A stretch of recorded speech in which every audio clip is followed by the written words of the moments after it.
Hello, here we are, and we are going to show you how to dual boot with Windows and Linux. In particular, the Fedora 43 flavor of Linux and the KDE Plasma Windows system. The reason we're going to do this is because we're going to install Star Citizen alongside in Linux. We're going to set up Linux, tweak it a little bit for gaming, and set up Star Citizen, set up Steam, set up Heroic Launcher, which allows you to play Epic Game Store games. It allows you to play good old games, GOG games, Amazon. I think that's it. There might be one more. I don't remember which one it is. I don't use it. So yeah, let's get to it. First step is you need to download your ISO. Right, so yeah, I'm already here, but if you search for Fedora, you go to the Fedora project, and latest release is 43. You want the KDE Plasma desktop. So if you go to download now, you can download the Intel and AMD x64, x86_64 ISO. You have other flavors of it as well. And then what you could actually alternatively do is you could download the Fedora Media Writer for Linux or Windows and Mac. And then you don't need to download the ISO. You can download it automatically. Or alternatively, you can select the ISO. Now, I've noticed that downloading it automatically through the Media Writer, it takes a little bit longer than actually downloading it. If I click download, as you can see, it's pretty quick. Like it's less than a minute. It's 3.2 gigs in size. You can do Media Writer. My favorite is Ventoy. I like this because I can have multiple ISOs on one flash drive. Oh, that's not what I want to do. Go to Wikipedia. It's got a nice little. And you can see you can have Windows, you can have Ubuntu, other things, other ISOs there. And you don't have to flash them each time. You just, once you create your Ventoy disk, you can just copy them into folders. If you look here, I have my inserted already. I'm going to stop this because I don't need it. I already have the ISO. Remove. As you can see, I have a folder for Linux. It's got a bunch of Linux distros in here. It's got Arch Linux, Fedora KDE, Fedora Workstation, which is GNOME. And the reason we're going with KDE because GNOME abandoned the use of the X11 Windows system. And I think, in my experience, the X11 Windows system is a way better Windows system. It is a mess as far as the code base goes, yes, but it works way better than Wayland. Wayland is an absolute mess and nightmare to use. Games don't work properly for it. It's not ready for prime time, but GNOME decided in its infinite wisdom to force that on users, Linux users anyways. So I actually used to use GNOME up until about a few days ago, and I switched over to KDE. And I couldn't be happier because KDE is more customizable and it's not without issues, but it is much better than GNOME as far as workflows go, actually. So yeah, so that's that. You don't have to use Ventoy. You could, like I said, you could use the Media Writer, and you could do the same thing with Rufus. Right, Rufus is exclusive for Windows, or you could do the same with Balana Etcher, which is also an ISO creation tool, and it is, Mac, Linux, Windows. There is a Debian package, and there's a Red Hat RPM package. So yeah, the two most popular distros right there. So yeah, Linux distros, I think. Yeah, so that's that. Once you've downloaded the ISO, you've created the image. What you need to do is, if you're installing this, so press Windows button and the X button, you'll get this Windows menu. Select disk management. And this is my games partition, my games drive, so I'm not going to touch this. What I'm going to do is I'm going to shrink the C volume in half. And I'm going to use the other half, so about 400 and something gigs, 470, 465 gigs. I'm going to use for Linux to install it and mess around with it, and then I can delete it after and extend the volume back to its original size. If you have a separate disk, use a separate disk. It's recommended, but you could dual boot.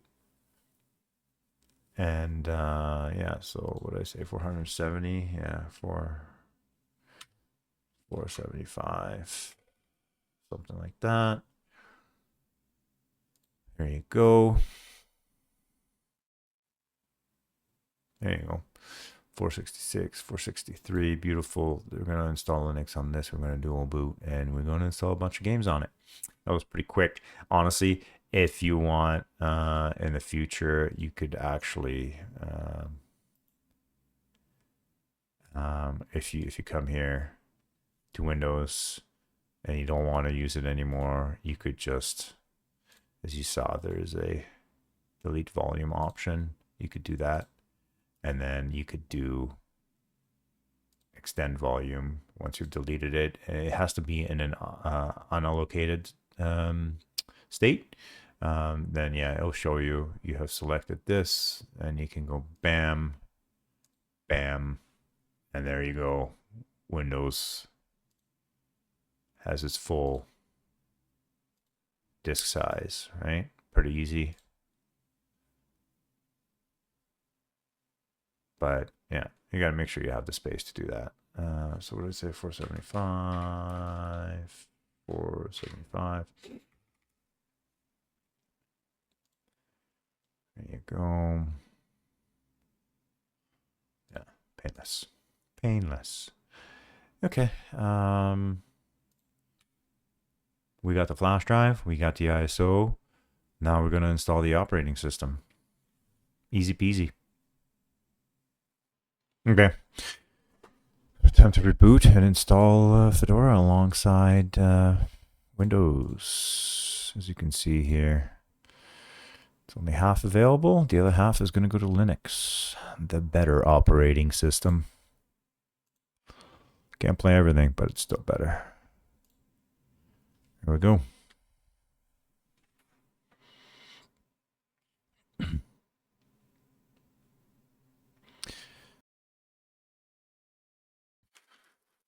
All right.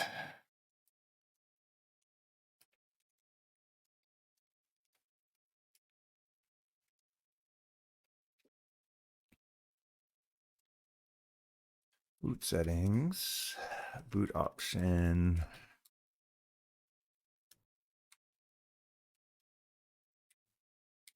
There we go.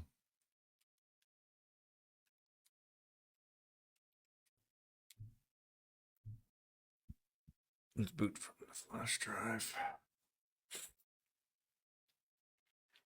What we do here is we actually need to enroll a key from disk, and this is the Ventoy key. Otherwise, it's not going to boot. Here, no. Is it here? Yeah, there it is. Enroll this key in Mock Manager. There we go. So this key, this is the Ventoy key, allows you to secure boot with this flash drive on this machine. This is necessary for you to boot anything, any kind of modern operating system from that disk, from this disk. You might not do this, you might not need to do this, but continue, yes, and reboot. And now we'll be able to boot back into the operating system and install Fedora. Sorry, I'm a little sick.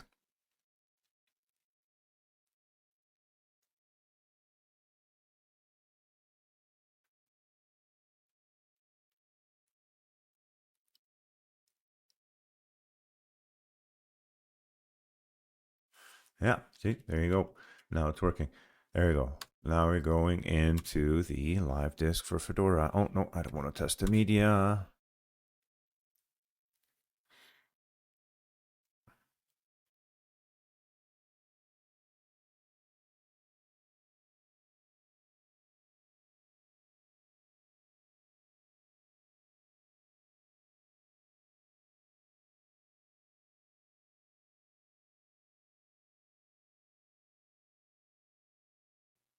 here we are.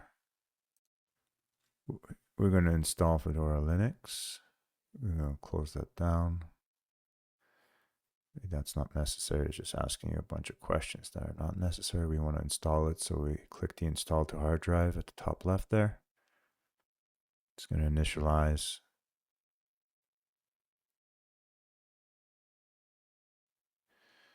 Select your language, your keyboard, time. It doesn't seem to be picking up the correct time, so we're going to change that to the proper time. Even though live disk is showing me the correct time, the installer is not picking up the correct time.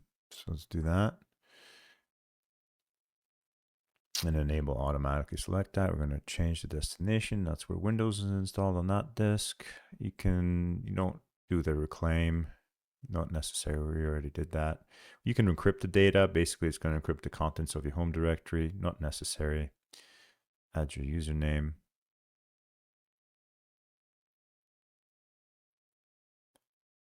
Add your password.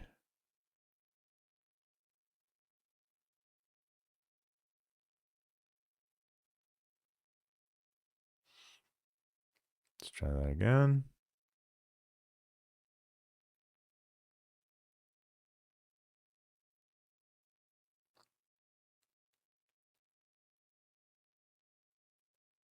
Click next.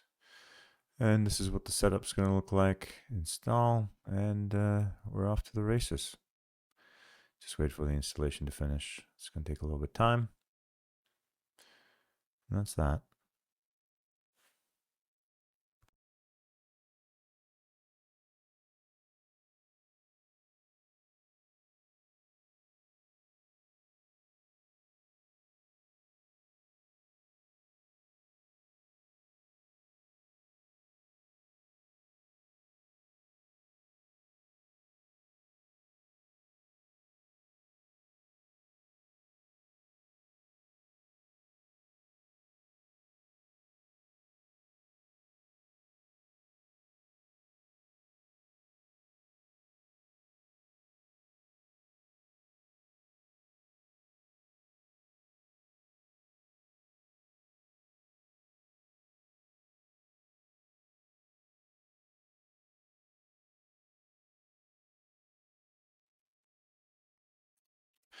Beautiful. Here we are. Installation is finished. We're going to exit the live desktop. And we're going to reboot into the operating system that we just installed. Let's get her done.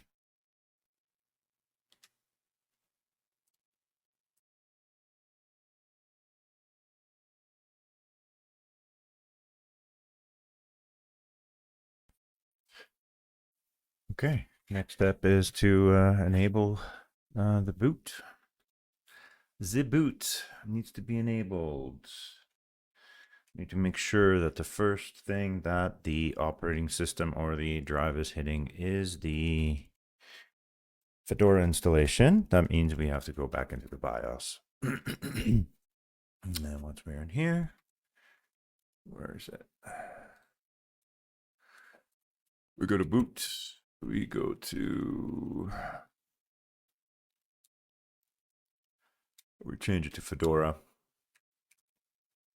We save and exit.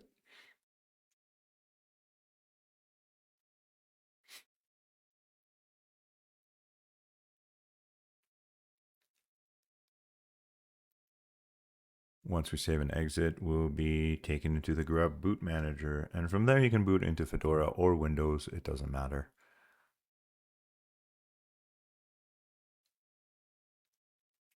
It doesn't matter. As you can see, there's a timer at the bottom too that is running down. If I move my cursor, it will stop, but it will automatically boot into Linux. You can go into Windows Boot Manager as well. So you were dual booting here.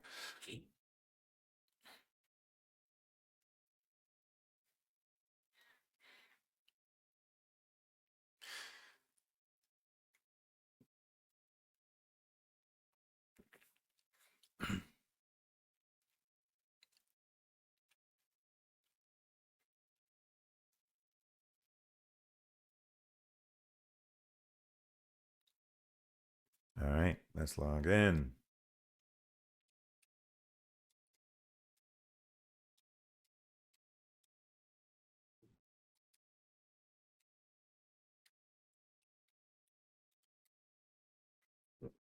First boots. Man, I've been skip all those. Yeah, disable. Yeah, you want to do that. That's where the NVIDIA drivers live.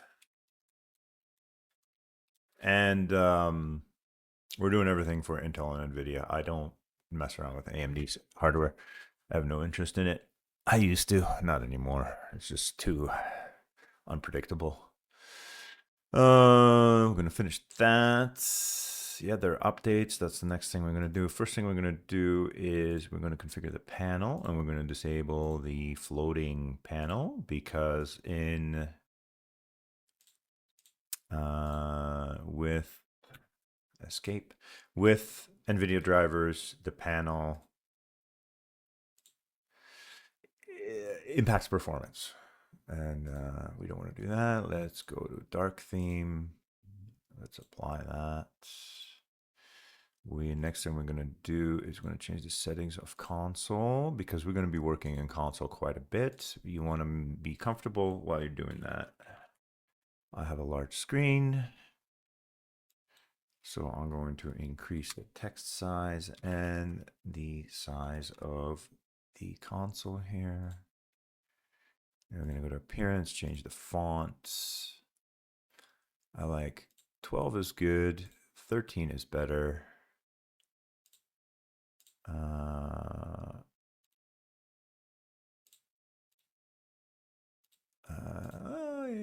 Yeah, why not? Apply that. We're going to set default as default. Apply that. Close that out. Open console. We're going to pin it to a task manager because we're going to use it quite a bit.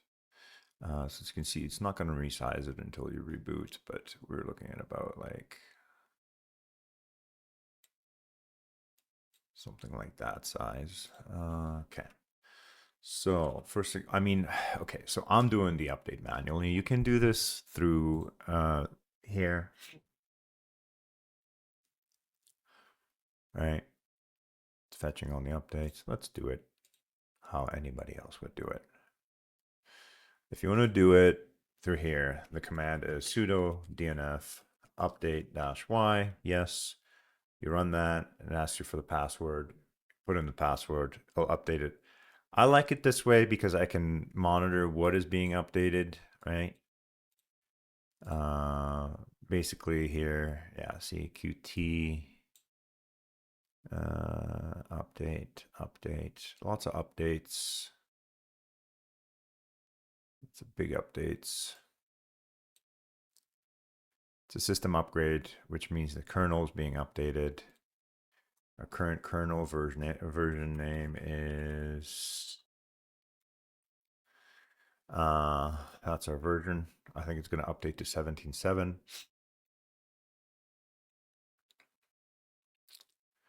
Okay.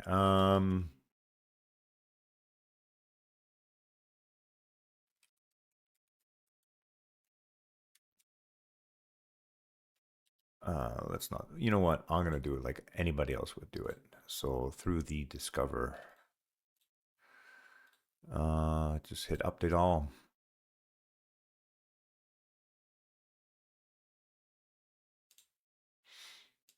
It's a little boring. You don't get to monitor it. It's a big update though. It's a 3.5 gig update. Needs to be done. And then after we update, we're going to install X11. The reason we're using X11 is because Wayland is a bloody mess when it comes to gaming and applications. GNOME, and that's one of the reasons I switched to KDE. GNOME forced Wayland on everybody, so I switched to KDE, and here we are. Honestly, KDE is better than GNOME.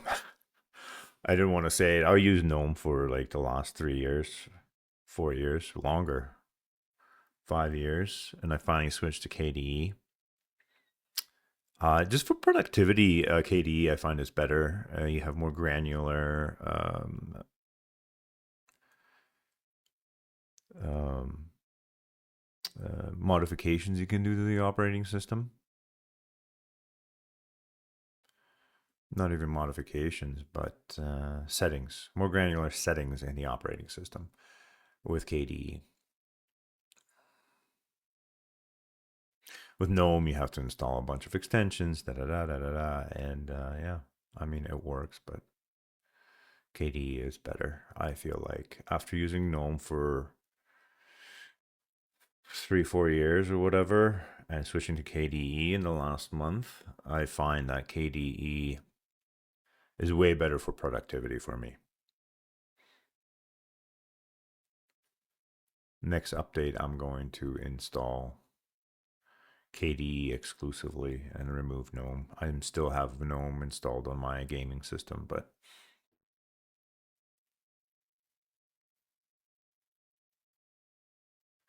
we'll see.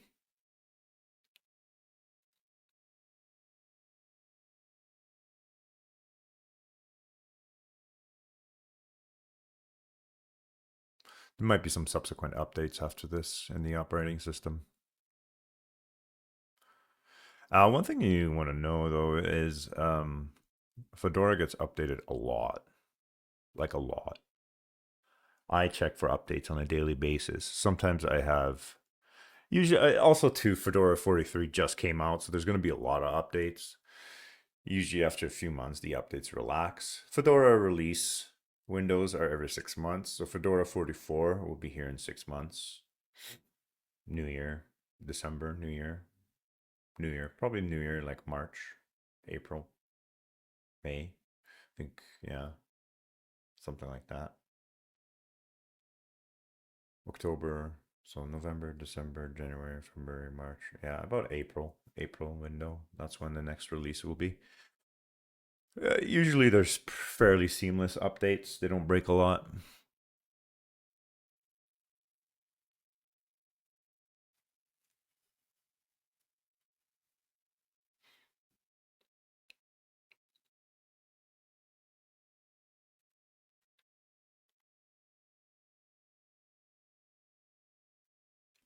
What do we got here?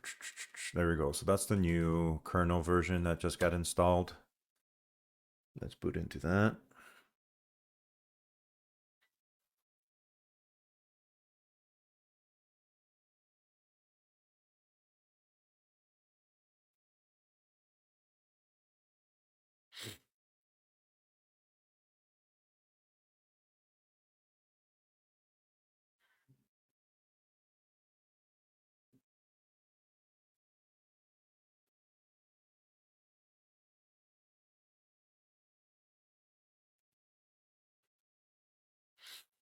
All right, here we go.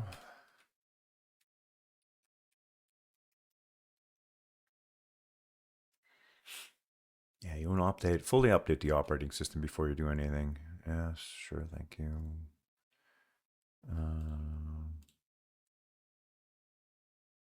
Let's go back to Discover. Everything's up to date. Looks good here. Let's check here. See, it's resizing properly now. Update.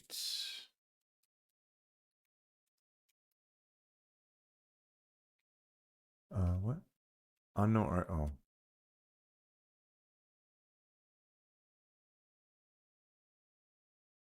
Oh, oh man, dyslexic. Not to make fun of dyslexic people, but that's pretty bad. I'm pretty bad with that. Mistyping letters. Yep, we're all good. We're all good to go. Next thing is we're gonna install Plasma. Install Plasma.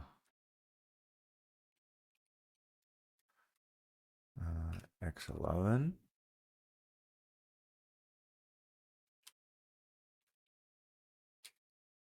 Yeah, see, this is a problem of mine. Yes, please. Yeah. Okay, so that's complete.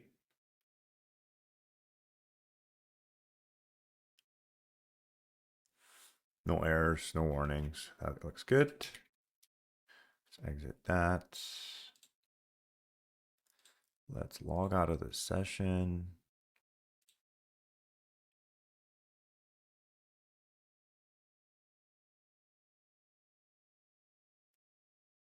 Yeah, okay.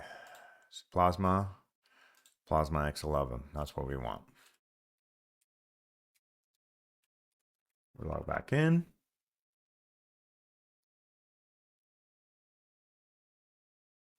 And here we are. We got to change a couple things.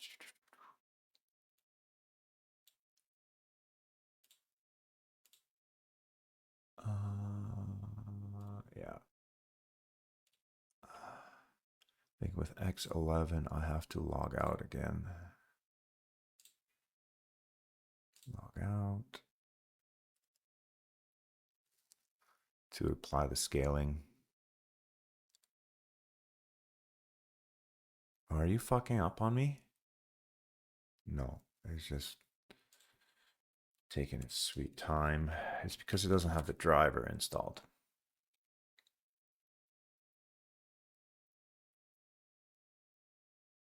Yeah, so to apply scaling, you have to log out and log back in. That's the thing, one thing with X11. What is that? It might be a little too small. Let me see. I'll leave it at that. That's pretty good, actually. All right, next step. Next step is we're going to install. Okay, next step. We're going to check secure boot. Mock. SB states. Secure boot is enabled. Mock util.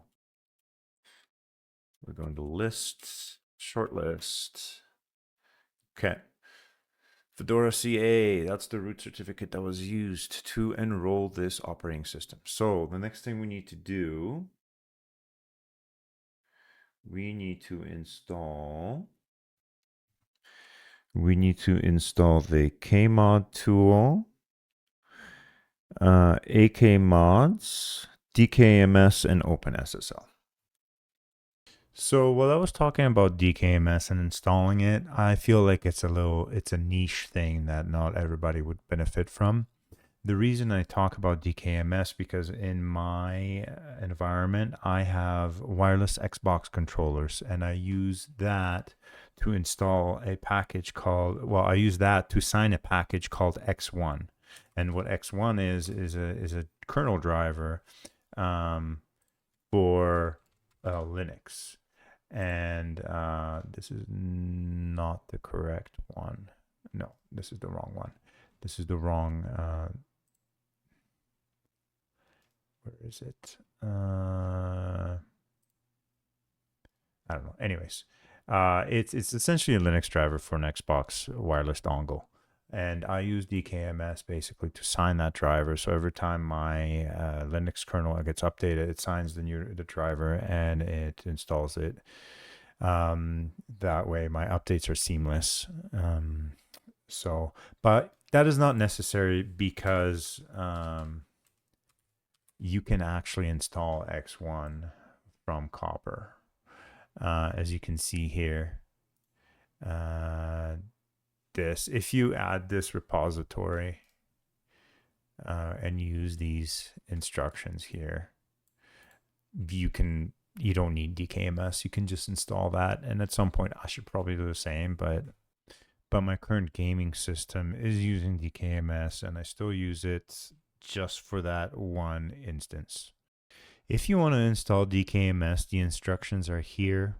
If you go to github.com DKMS project /DKMS, it gives you the instructions on how to install and generate the certificate. And the order of operations is once you do sudo dnf install DKMS, you should generate a signing key. So you should run after you install dkms generate mock. Obviously, you have to have secure boot enabled, so you can check that again by running mock util space sb state. And if secure boot is enabled, you're good to go. You generate a self-signed certificate. That generates a signing key and a public certificate within this directory.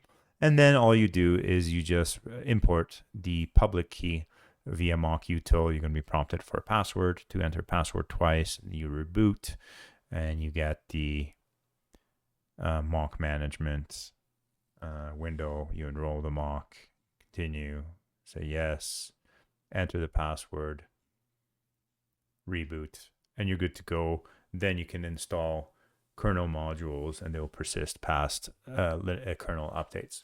But that's neither here nor there. You can do it the easy way. If you go to the Copper repo, you can install Sentry1, and it's just 5 commands, 5 commands, and you're good to go.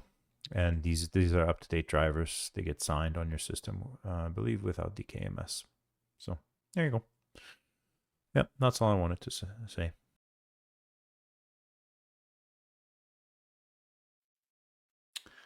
Right. So, all right.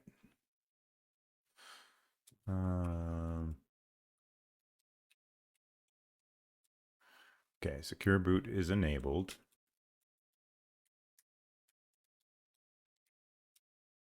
We've got the Fedora and the Grub certificates enrolled. Now we're going to install some packages.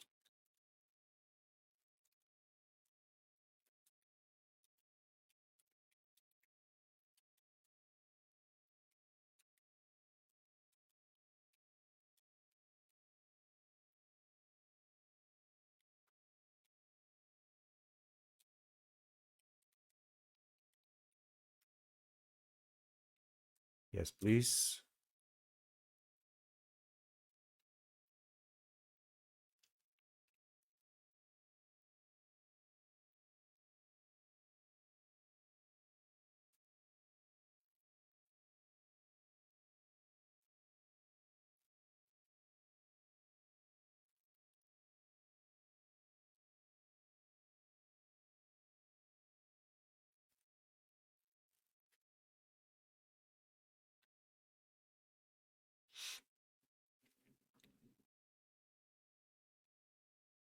Okay. Now we're going to generate a certificate for Kmod.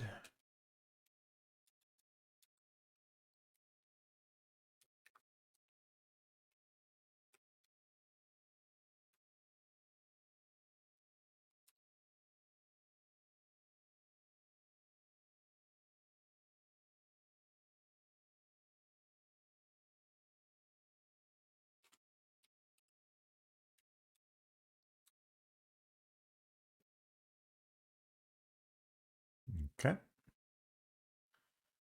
You don't, yeah. And now we're going to import those import the public certificate.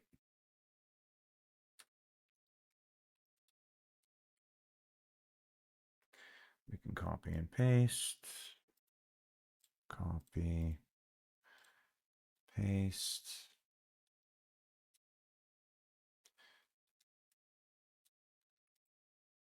Now we reboot.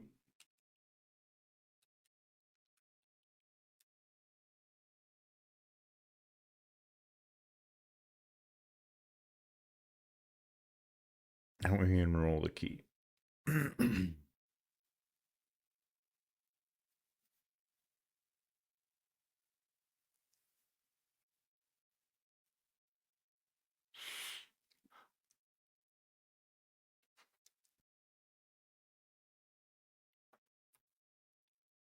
Enroll, continue, yes,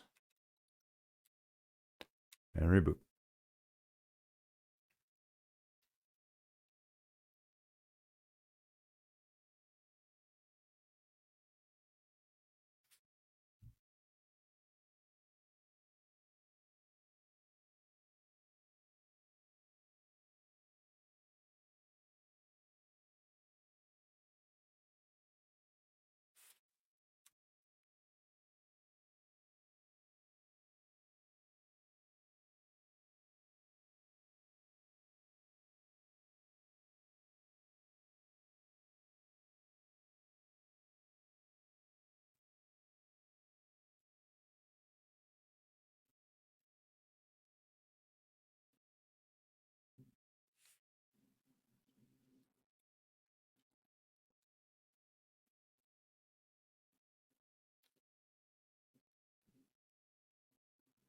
And now we install the NVIDIA driver. Sudo DNF. Install GCC. Some of these packages will already be installed. They are, don't worry about it. It will just skip it.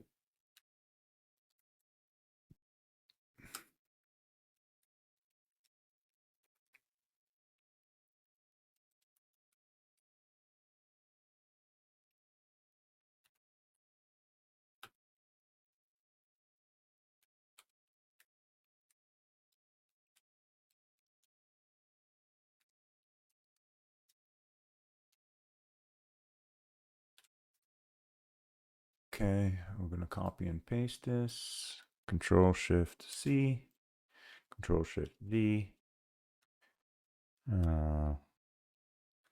libs dot I 686,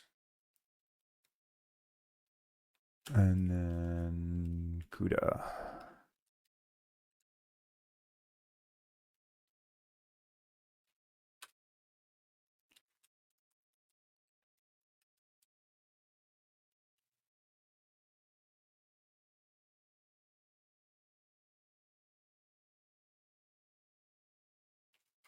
Yes.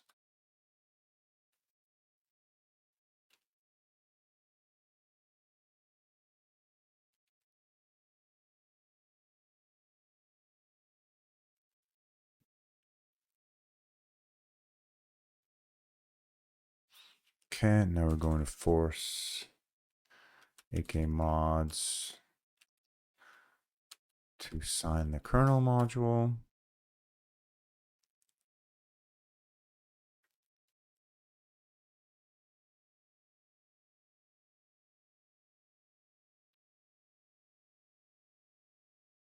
Normally you would have to wait about 10-15 minutes for that to happen automatically in the back end, but we can force it. Sudo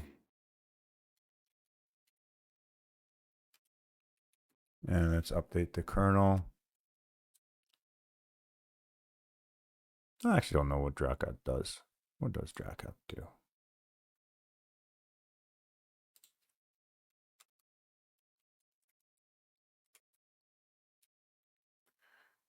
What is it? Oh yeah, it updates the init ramfs image.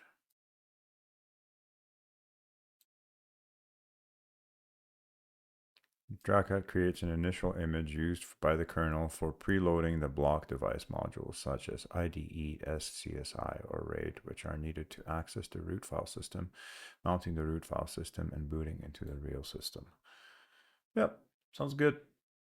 I like it. Okay, Dracut is done. And we reboot. Pray to whatever gods you pray to. It works.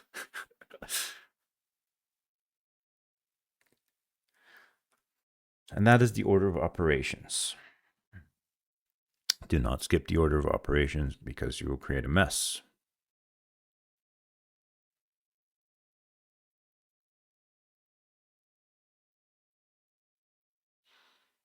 Don't get lazy with the order of operations because you will create a mess.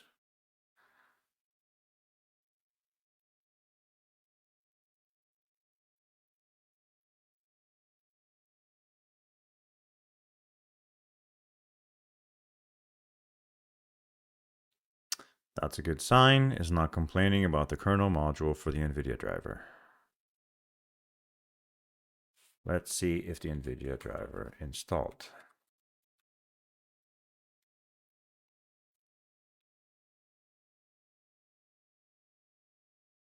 Quick and easy way to check. If you go here, there you go. You'll have all this populated. Otherwise, you'll only see the two options, this and that. So that means it's installed. It's looking good. Seeing the driver, that's awesome.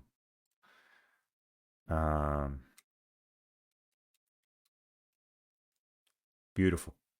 Look at that. Boom. We're ready to set up some gaming on this thing. Split lock detect. Okay. It is important for gaming. etc default grub.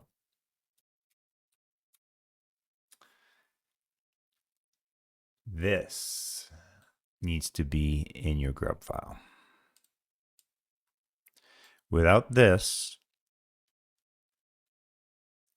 a lot of games can break. You're gonna get huge stutters in your gaming experience. One particular game that I know this affects if split lock detect is on is God of War, the original God of War, playing it on Steam. Now people say, hey, run it in game mode. Da, da, da, da, da. It doesn't work in game mode. It will stutter unless you turn split lock detect off. Okay. How do you do that? You go sudo, edit that, and then you go, and then in here in the grub command line, you will write split underscore lock underscore detect equals off. You can put it anywhere in the line as long as it's separated by a space. No. And then once you have done that, just to make sure, Fedora, I know it's sudo, it's grub2 -mk config, Fedora update grub config.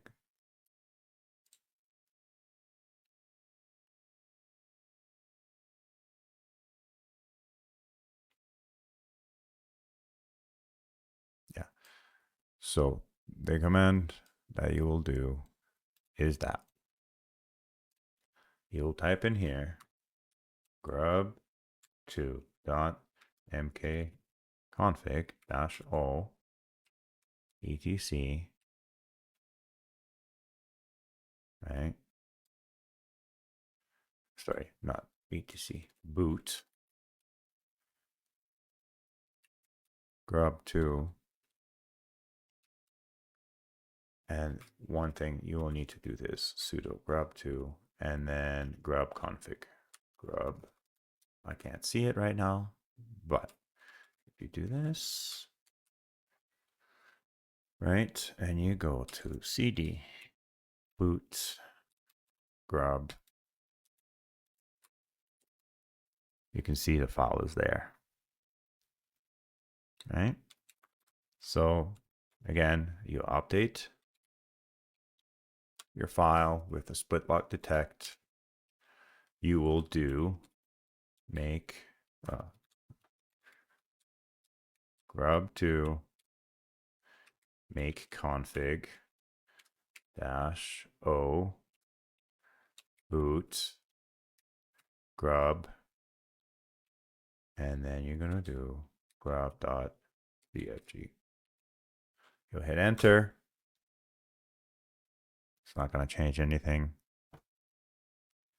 And you're done. You reboot and you're good to go. Okay. That's all it's going to do. And then you're good to go.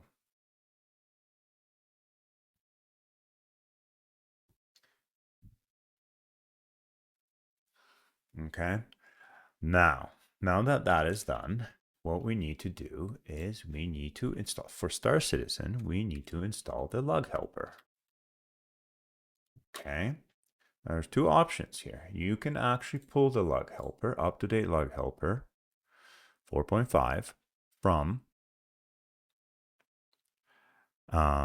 the repo, okay? Or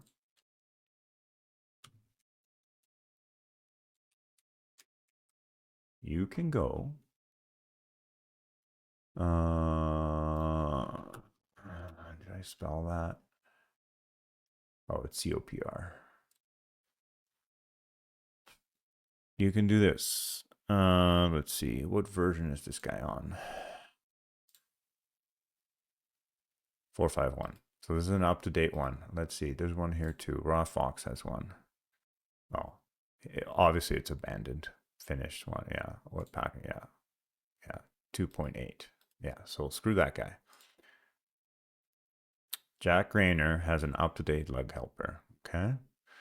So you activate the repo and it will update. It might lag a day or two behind, but if he has an automated build, it might not.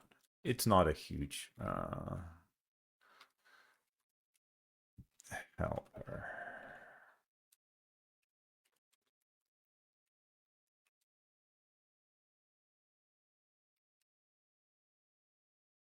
There you go. Okay. Now that you've enabled sudo unf update, repository is loaded. Now you do sudo dnf install lug helper. Yes. Yes. There you go. You've just installed the prerequisite for installing Star Citizen on Linux. Okay. Here, now the next thing we need to do, we need to install game mode.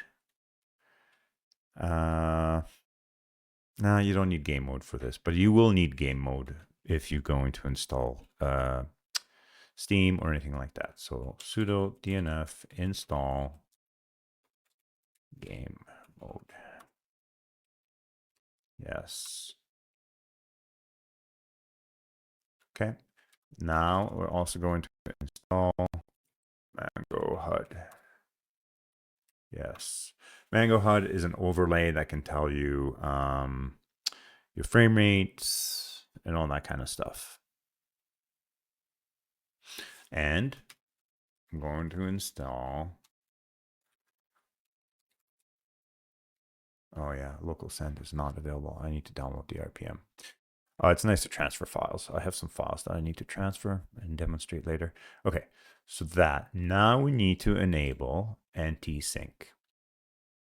That's also for gaming. Check if anti-sync is enabled.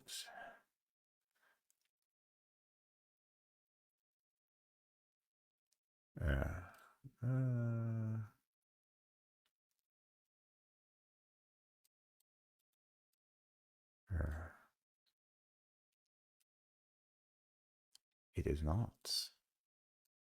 Oh, we need to check what version of anti-sync we have. M.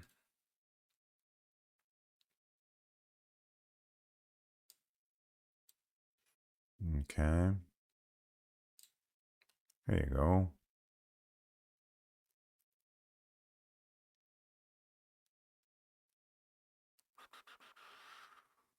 One second.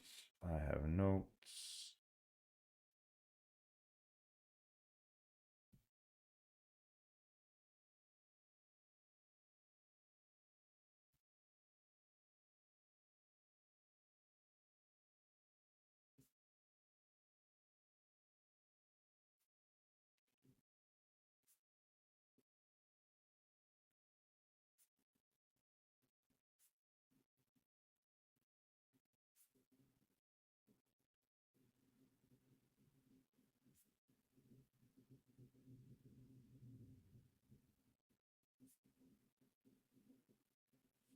I have notes, just not on this computer.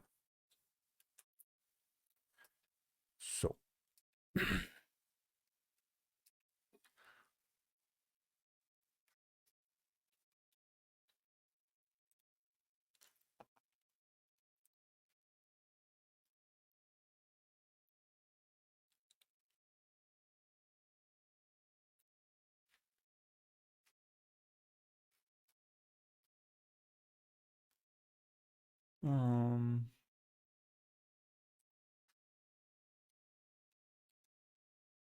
Oops.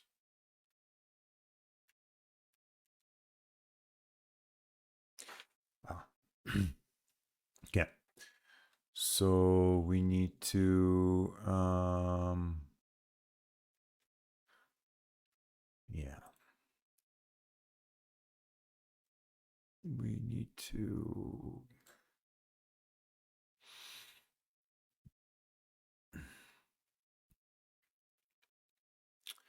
create a file for this. In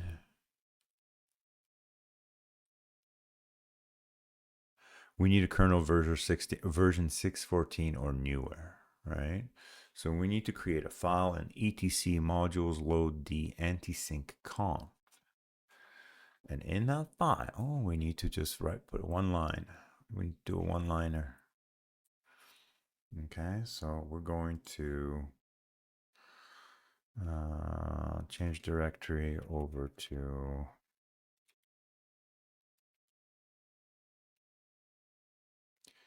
we're going to touch anti-sync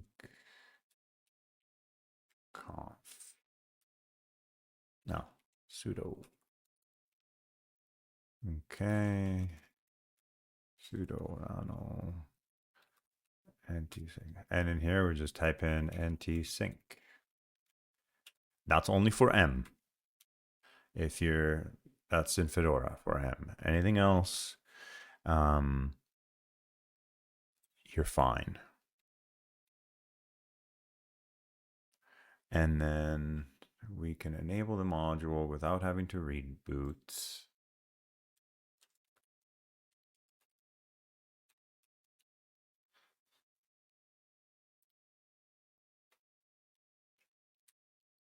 There we go. So anti-sync is enabled. Okay, we got that. Now that that's enabled, we are going to install Star Citizen. Pretty easy. Easy peasy.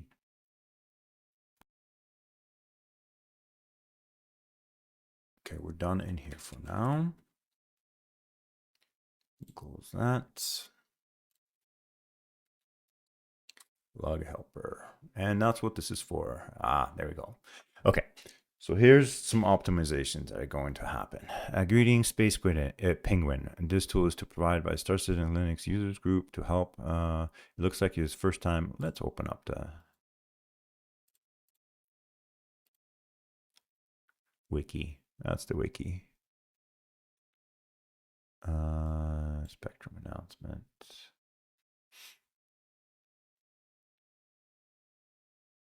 Right. This gives you all the, yeah. Okay. Would you like to run pre-flight check and install? Yes. Let's run the pre-flight check. Failed checks. VM max map count is, you should set at least to give the game access to sufficient memory. Okay. That's fine. Yes, please. Okay. No wrong passwords.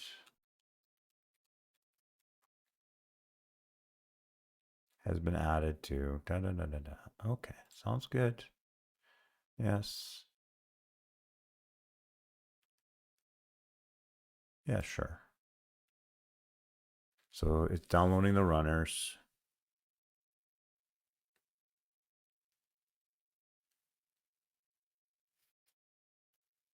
Wine mono package. Install, please.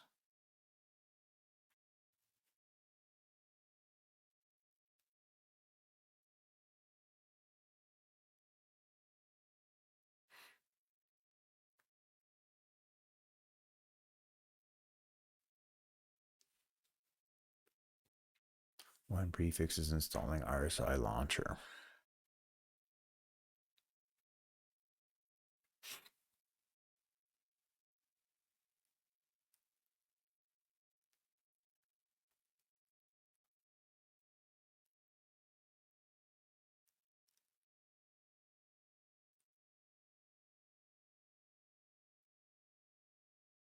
Installation is finished. The install log was written. Da, da, da, da.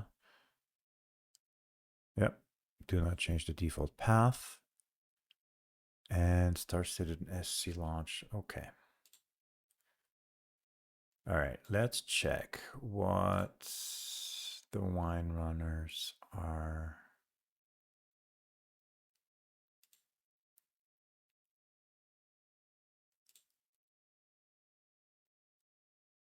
Okay. Oh, it's installing. Yeah. So if we were to install 15, we'd want the anti-sync version. But we're going to install the latest, which is 10.18. See, this one's in use right now. We're going to install this one.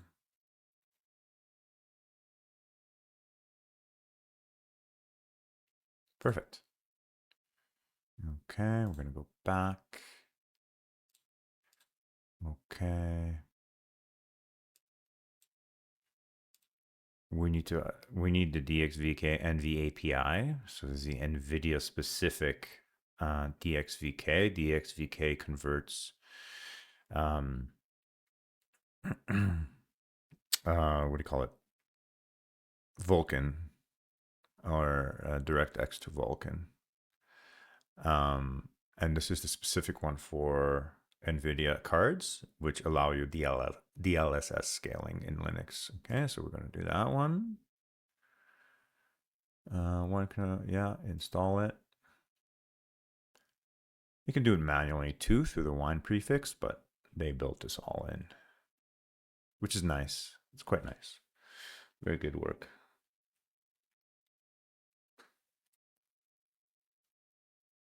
Beautiful. No terminal because we're running this from a package that was created by somebody. Okay, that's done. We did that. Let's go to maintenance and troubleshooting. We're going to edit the launch script. We don't need you anymore. Okay. It's using 10.18. Okay, because this is an Intel processor. This is a 13700 KF. So it has 8 P cores and it's got 8 E cores, I think. Yeah. We don't want the game running on the E cores. Okay. So we're going to add a variable here that is going to help us with that. And I think they might have it in performance tuning.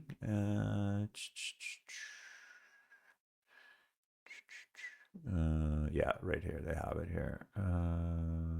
Yeah. So we need this. We need to export that variable. Okay. And this works in a this is actually good for both Intel and AMD processors. And the reason for that is if you have an AMD processor, and it says this all over here, if you have an AMD processor with multiple CCDs, you want to use that so it doesn't park. It doesn't use any. It doesn't transcend CCDs. This is already by default good for both 8-core multi-threaded processors, right? So export. Okay. So what this is telling me is that I'm going to use 16 threads and I'm going to use the first 16 threads, right? Starting with 0. If this was like, let's say a 265 or 285K, I don't know if 265 is it 8 P cores? You do 8 because the 265Ks and the 285Ks do not do multi-threading. So you do 8 and you'd only go up to 7. And the rest is irrelevant, okay? But because we have multi-threading on a 13700KF, and if there was like a 9950X or something like that, you do 16 because they're multi-threaded processors. And that is very important. That is going to help you prevent a lot of stutters and a lot of weird stuff that is happening in the game. Yeah. Okay, and just Control S, and we're going to exit that. So that's that for that. This is a very valuable site if you need to know anything, right? Vulkan, right?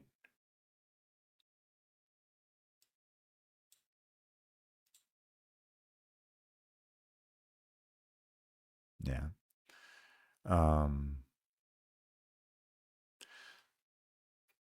This is good if you want to run the experimental DLSS4 or experimental, the latest DLSS scaling. You use this right here on their wiki. You use this. You put that in that script, and you use that. Okay, this is good stuff here. DLSS4 has really good performance. I have mine disabled because it crashes on my system. So your mileage may vary. It is experimental. It is not officially supported, but it is good. Okay, that's that. Pre-flight check, quit. And let's start the launcher. Yeah.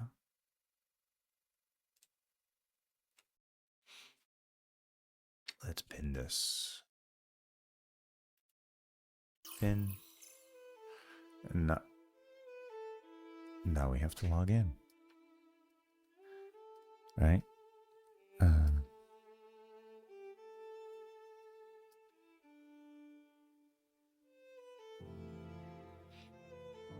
The login's going to be an issue right now for me. So I'm going to pause it. And then we'll... All right. Here we are, logged in, ready to go and install the game. Okay. You can skip the tour. I assume you know what you're doing. And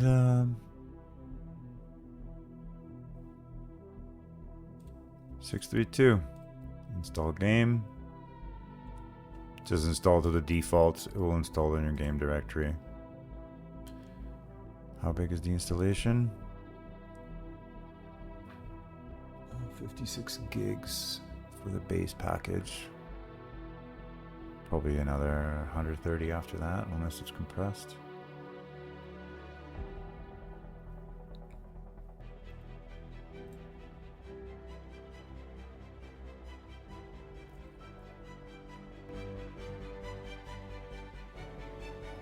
I guess while that's running, I could install local send.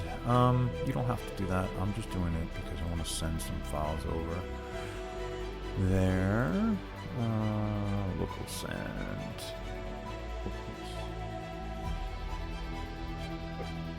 What do we got here? Local send. RPM. There we go. Oh, I have a flat hub. Okay. Oh, that's another thing you kind of probably want to enable. Flat hub. That's a good one. I wonder if local send... Oh yeah, it's already enabled. Okay. I guess you enable it when you enable third-party repositories. Yeah, let's download that. Install. It's a cool little app. It allows you to send files locally across your local network. So if I need to send like some sort of configuration or something, it's pretty neat.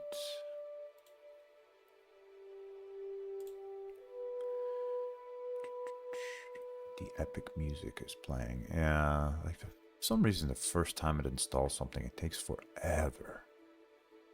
I don't understand. Like it just like drags. Like it's 40 gigs, guys. It's not. I don't know. I wonder if they have an actual RPM for that. Oh, yeah. Oh, it's skipped a bunch. One thing we want to do. So we want to do sudo install Steam. And you don't want the Flatpak, you don't want the app image, you want the native application. Always. Oh, sudo search. Oh. Yeah, I forgot something important. Yes. Okay, so local send is enabled.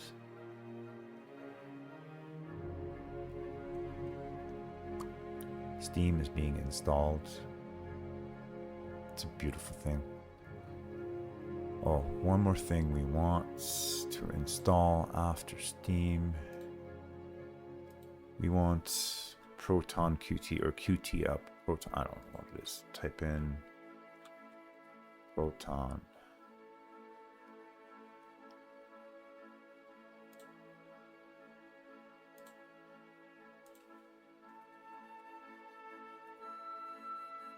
Proton up Qt. Yeah, that's the one you want. And then we want Wine Tricks.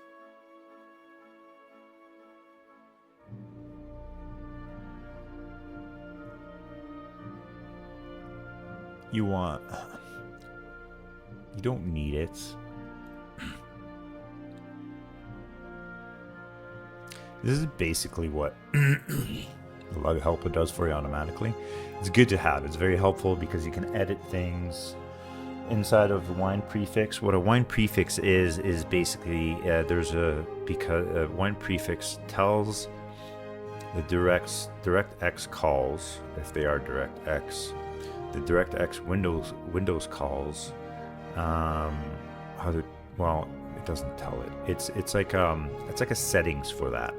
It's a settings. The wine prefix is a settings for those calls. I think the Epic music is a little too loud here. Hold on 1 second. Yeah. Epic music is too loud. So so wine prefix, what Wine Tricks does is like you saw how we installed a DXVK NV API. It kind of does like that. You can inject files, you can inject DLLs that are missing if you want to play a Windows game. This is like a little assistance program that helps your wine prefix, which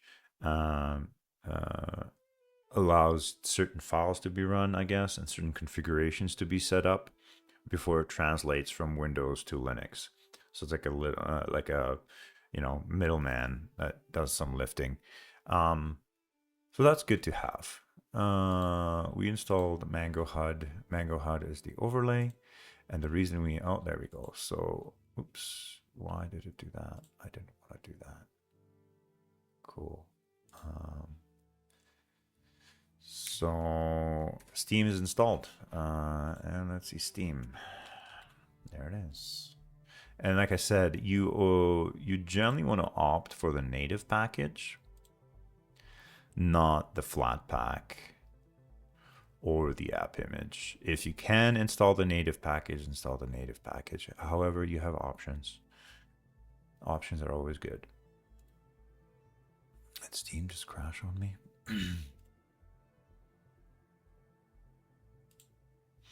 Maybe. I thought I installed Steam, didn't I?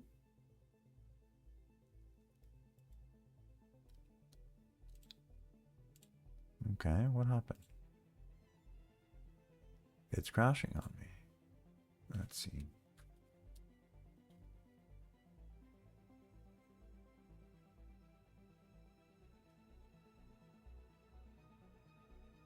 Oh, log already open. Oh, it's already running. It's not running. Is it doing something in the background? Okay, we're gonna let it run.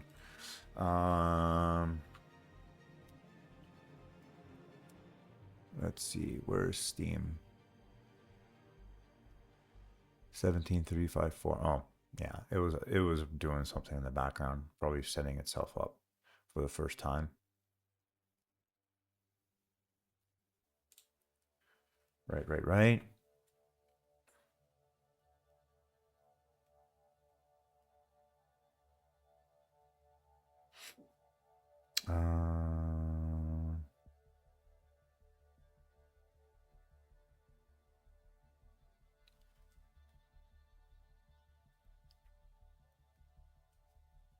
I love Steam Guard. It's so easy to log in. There we go.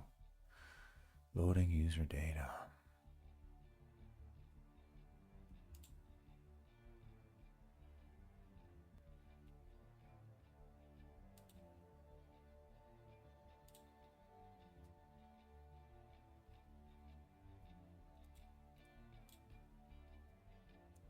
Look at that. Like native Linux support, Linux support, kind of Linux support, Linux support, Linux support, no Linux support, Linux support, Linux support, Linux support. Like he can play a lot of games. Like 90 recent um PC gamer or something like that had a recent thing where it was saying, yeah, 90% of Windows games are playable on Linux.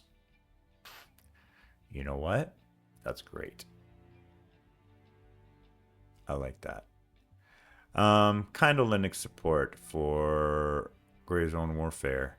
It has a lot of fuckery trying to get that going. This you install and it plays. This install plays. This plays. This plays. This plays. This plays. Beautiful. There's one more thing. Okay, so this is running.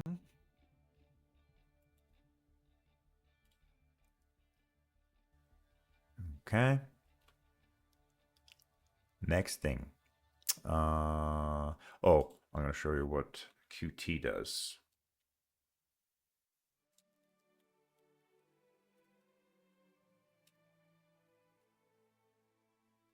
Okay. So Proton Qt app allows you to download different Proton versions. Proton is a derivative of wine. Okay. So you can add a Proton version. These are GE Proton experimental versions. So you can add the latest. If your game is not running in Steam or something, you can add this. You know, if your game's not running in, if your Star Citizen game is not running, you can add this. So that's what that tool is for.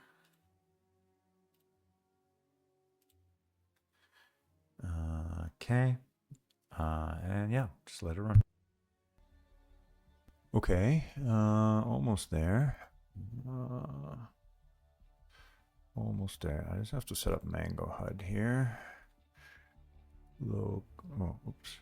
Keyboard.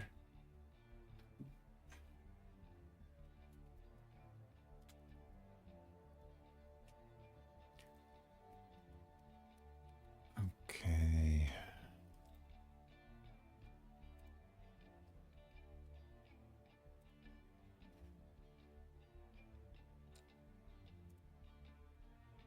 Copy to clipboard.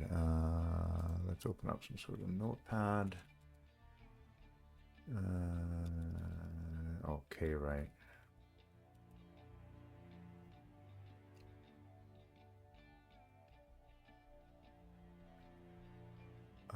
Yeah, I'm gonna need that. Hold on, where is it? Open. What? No. Yeah.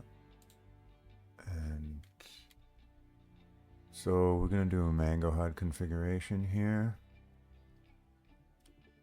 There it is. Copy.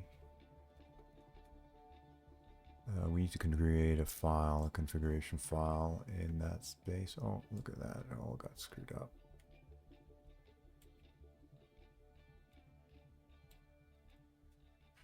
So we're going to touch a file and configuration. Oh, I need to create one. Create the directory first. Make directory. Mango HUD. Now we're going to touch a file.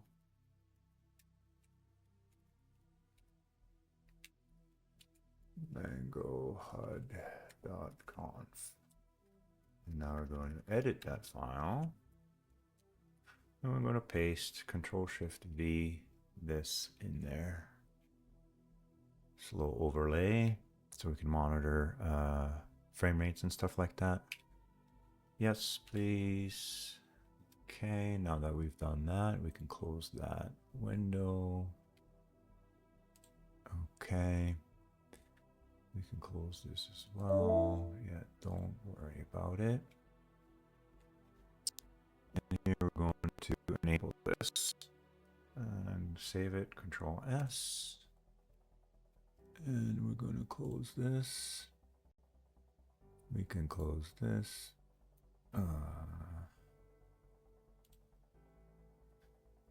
And let's see what happens.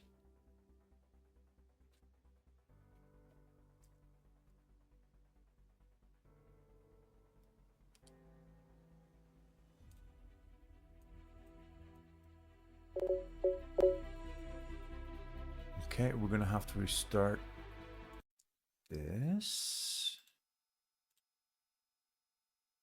because we enabled Mango HUD.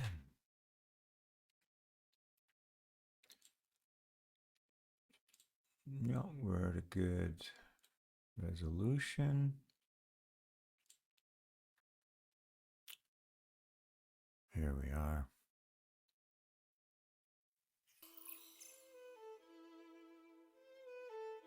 Oh,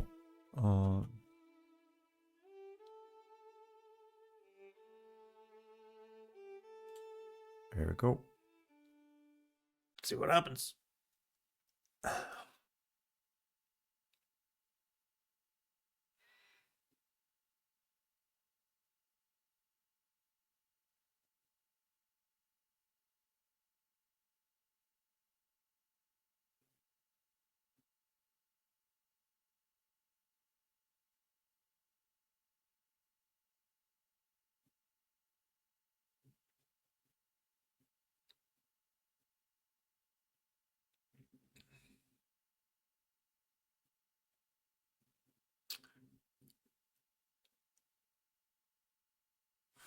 Nice. Okay, first things first, we need to change. Yes. Yes. Yes. Yes. Yes. Seems about right.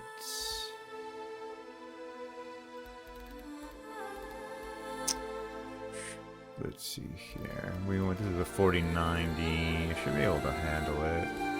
No problem. So the key to this audio is really loud music.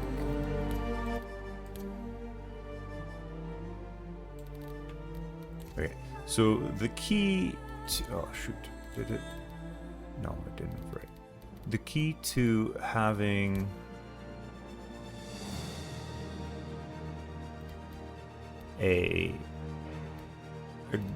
having good performance in Star Citizen is to load your GPU and not your CPU.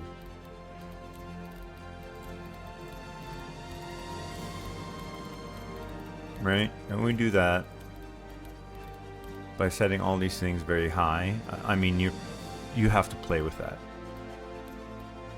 Definitely don't want VSync.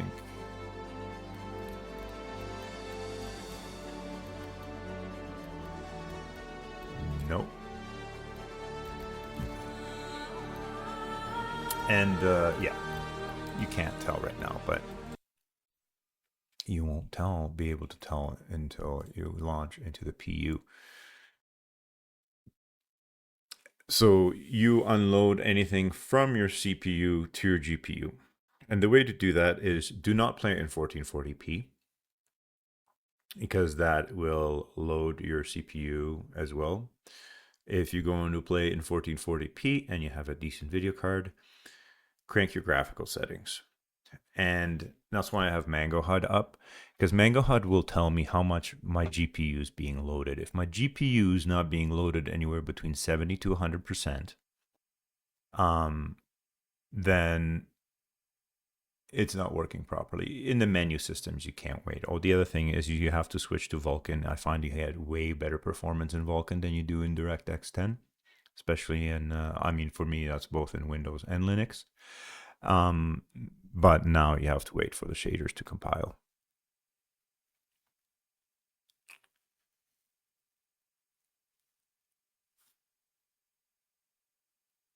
And it will do this sometimes. It will freeze, especially during shader compilation. Yeah, I wonder if it froze completely. That is a possibility. I did enable DLSS. Um, but we'll see. We'll give it a minute. Sometimes you give it a minute, it kicks in. Yeah, see, there you go. You just gotta wait for the shaders to compile. Otherwise, you're gonna have poor performance. And who's got a good, too many people? 300 is decent. Oh, 100, there you go, 199. Yeah, so low population servers, you're gonna get way better frame rate. Approximately 10 hours later. Okay, there we go. So this guy, beautiful. 200 people in a server. That's where I want to go.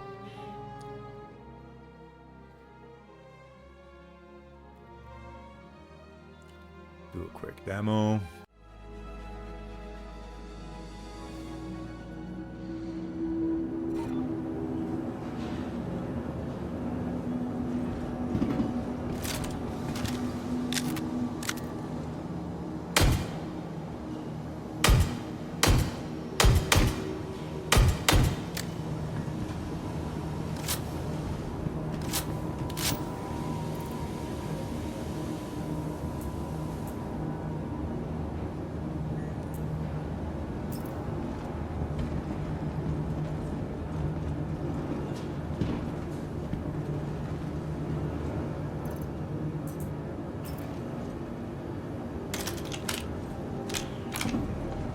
What was that? Dirt in the mouse sensor?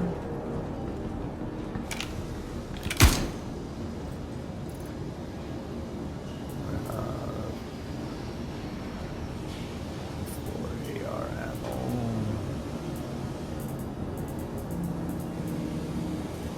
Oh, interesting. What is the menu? Why is the menu system so janky? Move all filters, that's why.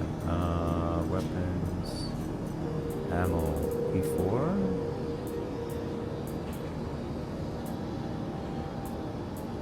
No, I don't have any P4. Alright, well, you're going back in. Don't need you. 8?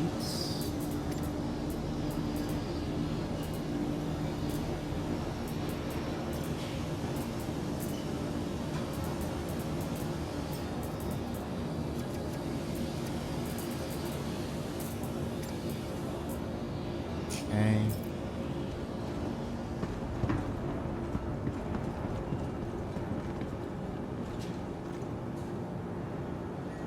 Not bad. It's gonna dip to about like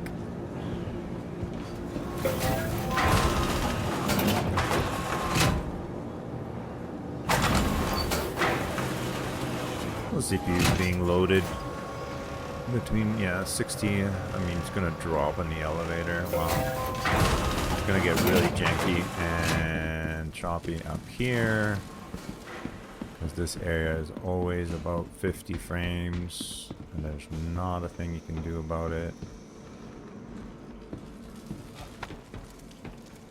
Yeah, it's not bad. 60 frames here. Again. Oh, I didn't need to go here.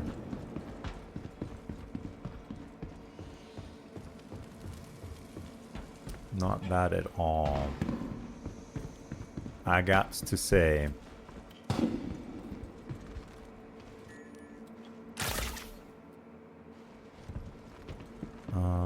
Yeah, I wanted to go to...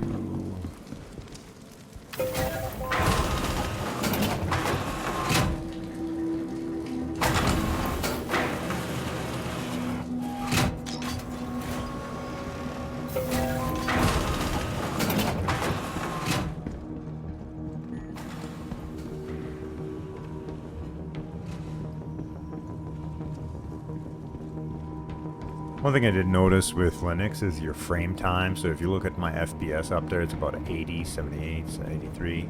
My frame time is below like 15. And that's the one thing that I noticed between here and Windows, between Linux and Windows, is that in Linux, definitely a better experience.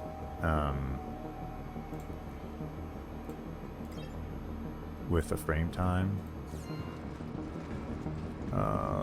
Inventory.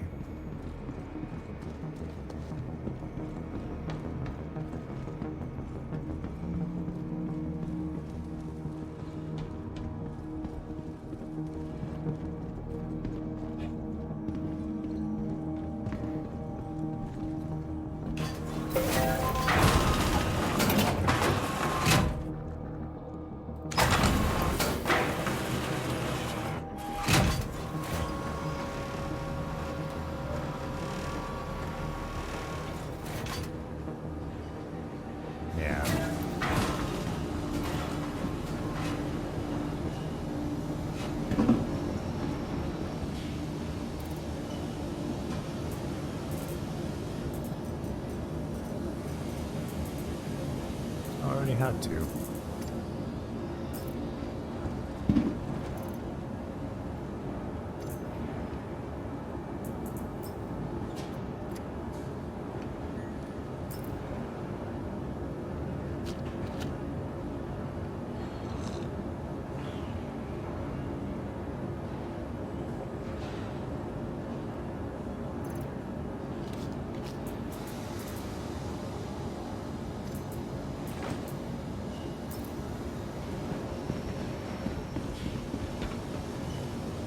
Welcome to the A-Plus Vehicle Retrieval System.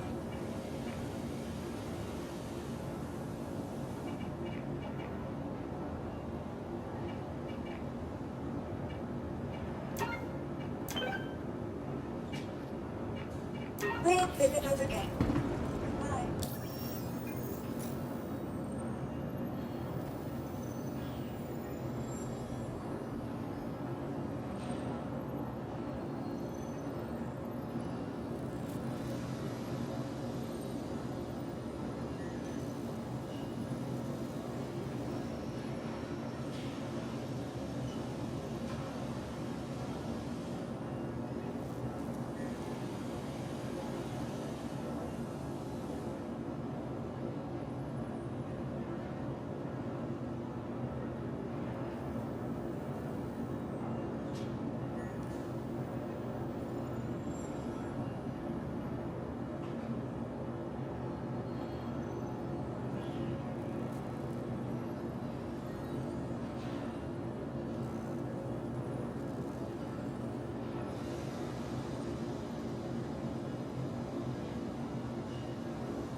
Oh look, it already has the right equipment on it.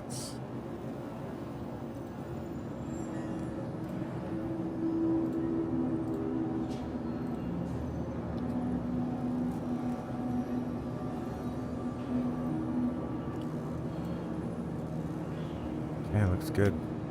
Bring it up. Do a little flyby. Welcome to the A-Plus Vehicle Retrieval System. If your vehicle has been visited,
Haven't flown one of these in a while.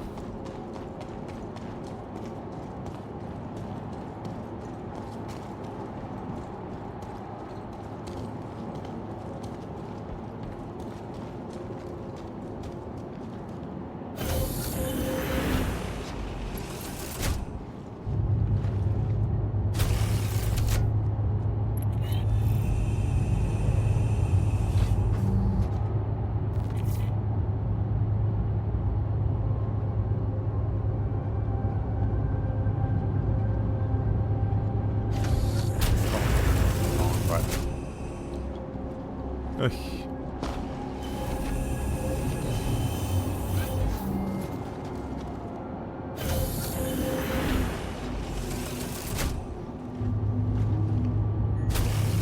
Oh, there's my little flag.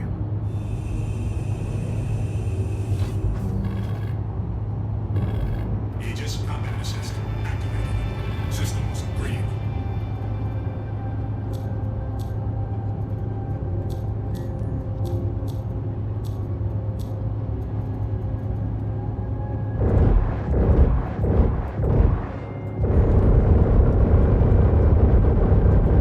That's something. Launch complete.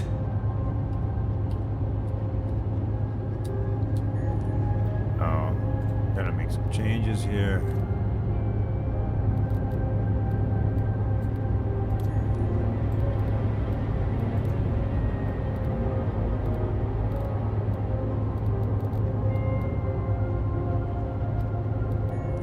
Yeah. Oh, where is it? Game settings.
feel like the advanced is on right now.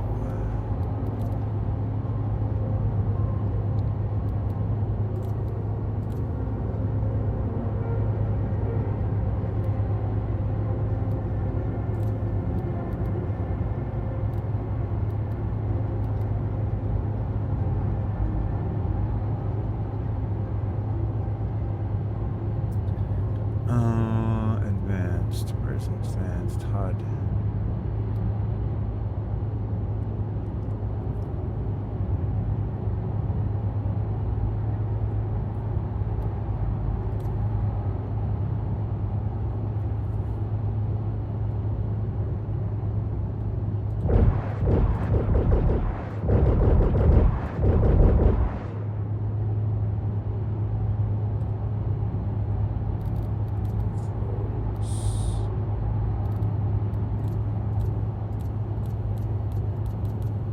Where's the keyboard key bindings? Flights, movement, pitch up, pitch, yaw, roll, strafe up.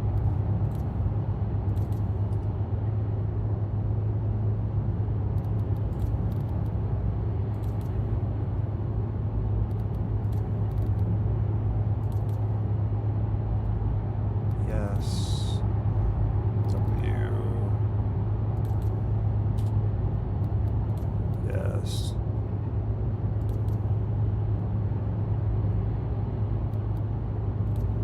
Yes.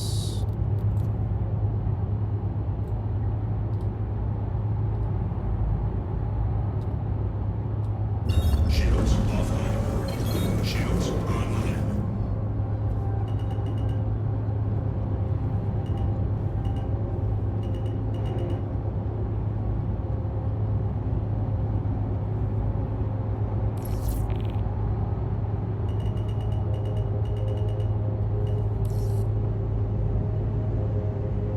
So my strafe is WASD. My space is accelerate. Controls decelerate.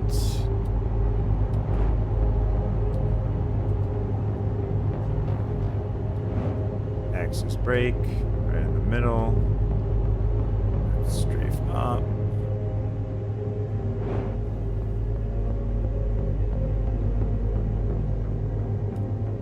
Thank you for visiting. Safe travels. Landing gear rejected.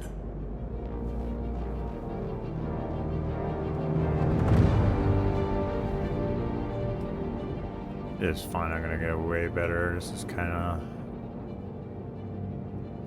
how you want to be flying, anyways.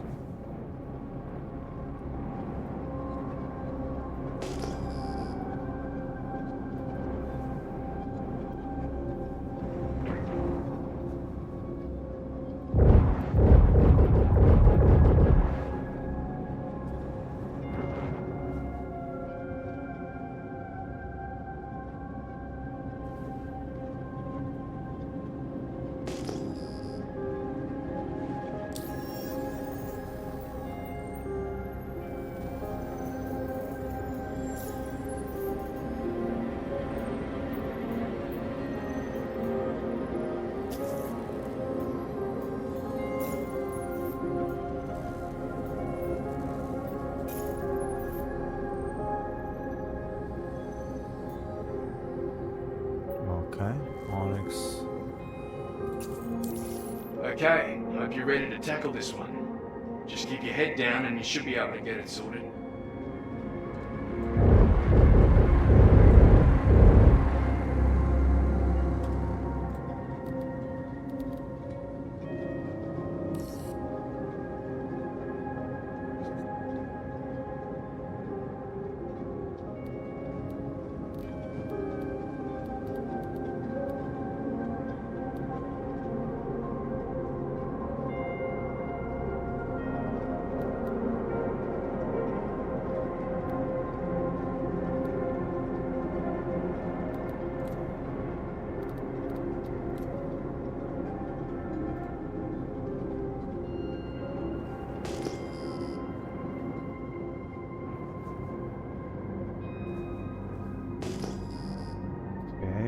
going here.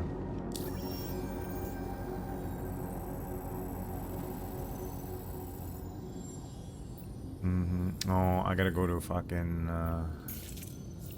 Stanton. That's where I gotta go.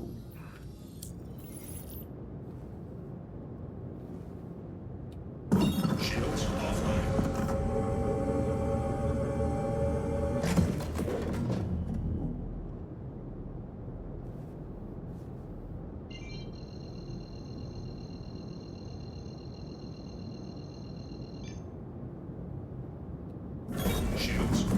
Shields offline.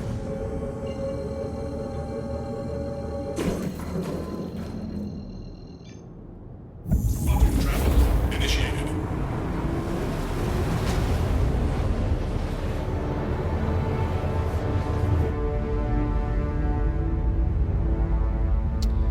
What's in this ship?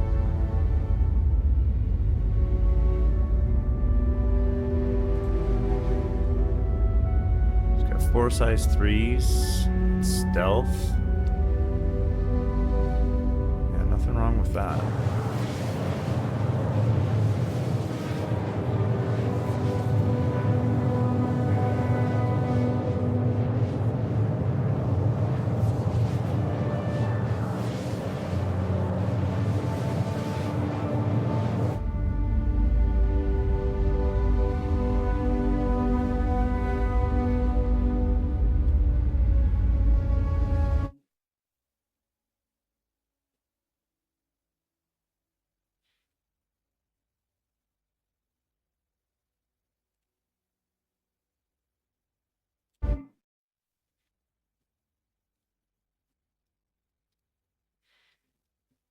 Yeah, nice screenshot.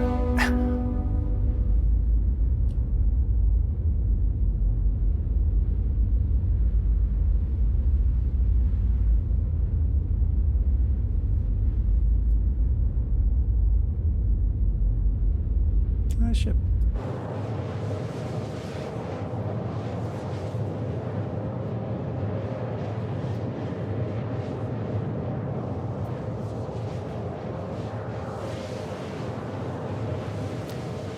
Okay, it just takes a while to get there, doesn't it?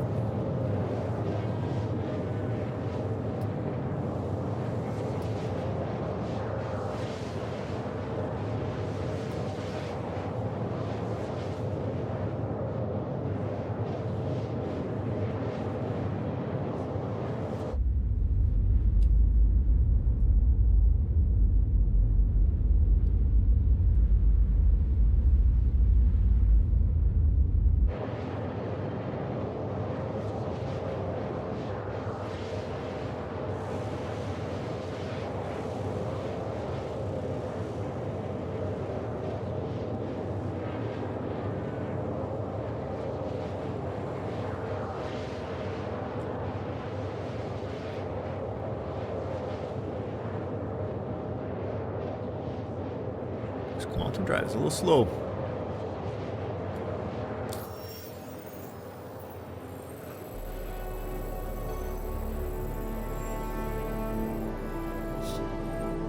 We're halfway there.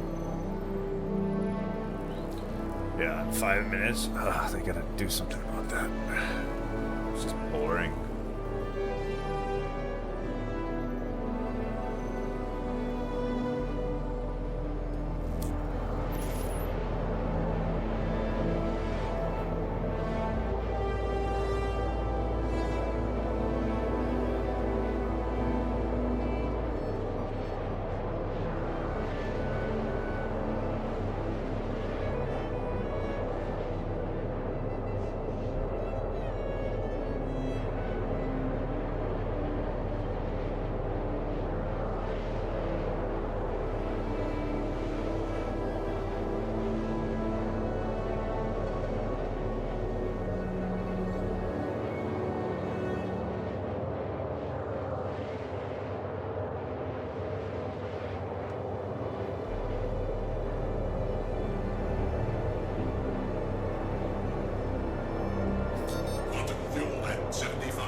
Yeah, see what happens when you load the GPU to 100%, like you get a really amazing frame rate. I mean, it's not going to be the case everywhere because A, game is not optimized and it won't be for a while.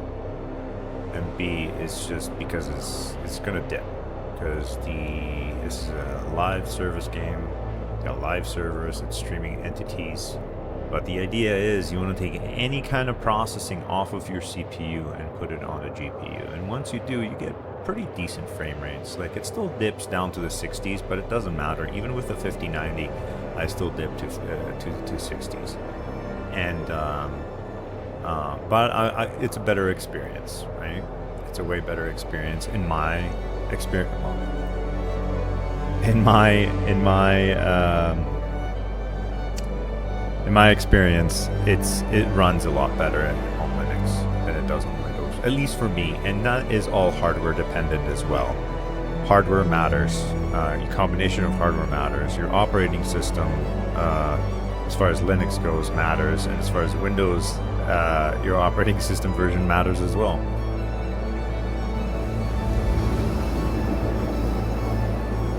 But the nice thing about Linux is you can restrict which cores the game runs on, and it will run better. You don't need process lasso, as you can see. You just export a variable, and you're good to go.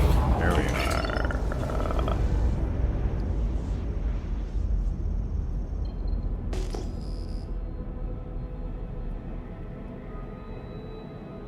Where are you?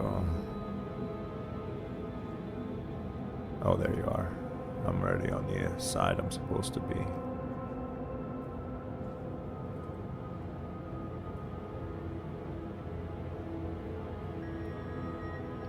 What is this? It's a turret.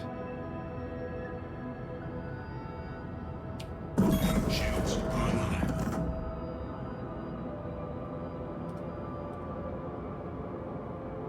Interesting enough, the advanced HUD is not loading for me. Okay.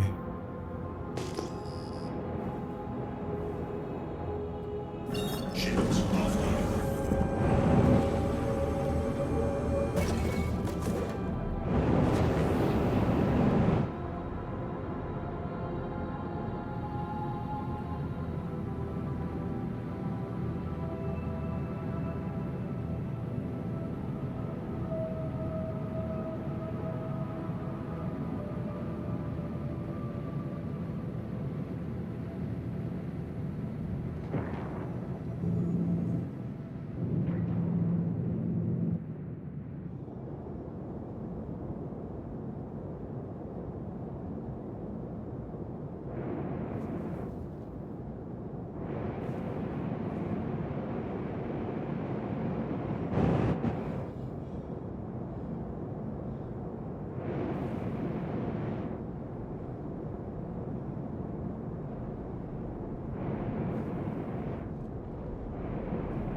Okay, lab sample. Okay, those are all deliveries, but Hurston, ASD. Really, hey?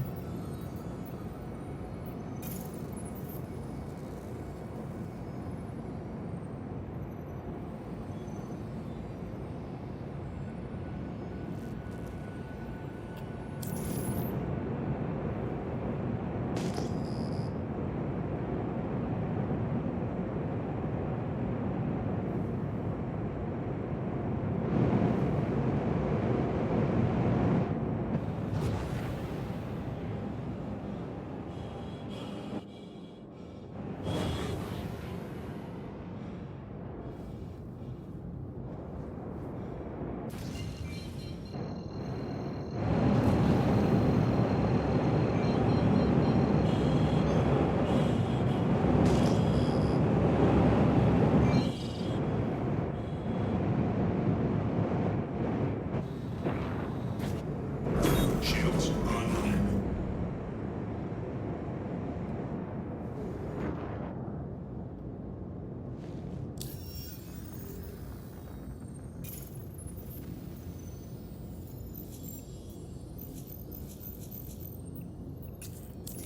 Look, if you can't do it, you can't do it, but in the future, don't take on a job if you can't see it through.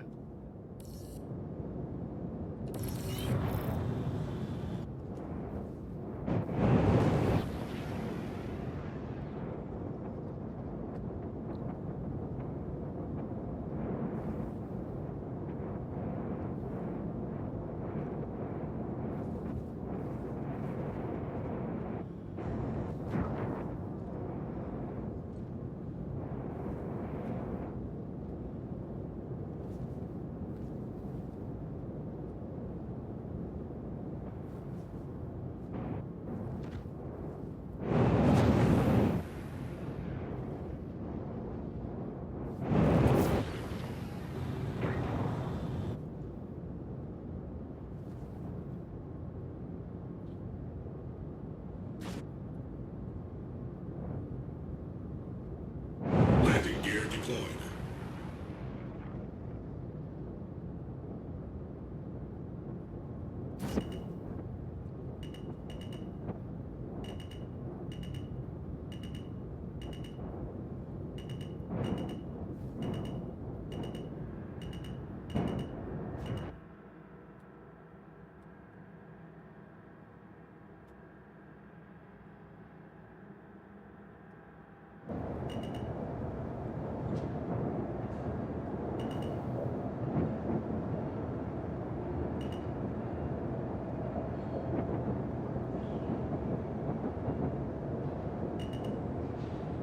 Service complete.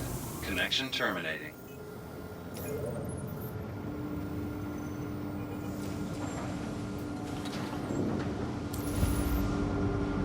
Systems online.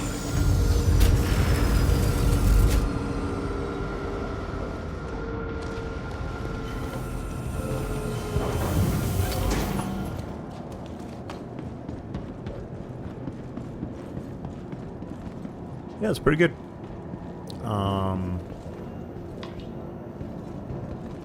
Like I said, it's all server dependent. If you're in a populated server,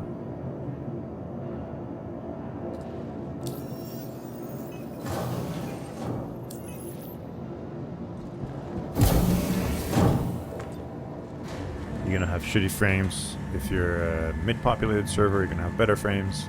Low population, even better frames. It's not magic.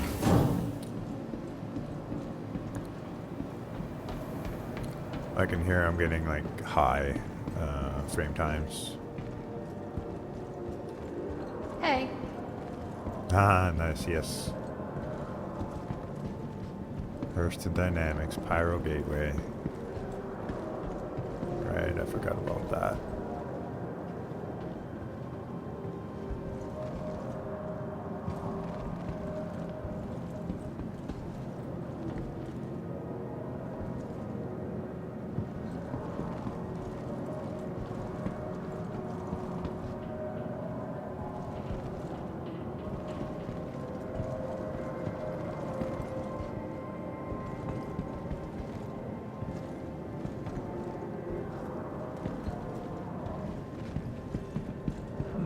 Looks like they might have increased the NPC count. I don't know. Everything good? Good for you. All right, that's that for that. And that's how you install and configure Linux for gaming, specifically for Star Citizen. It's a beautiful thing, you know?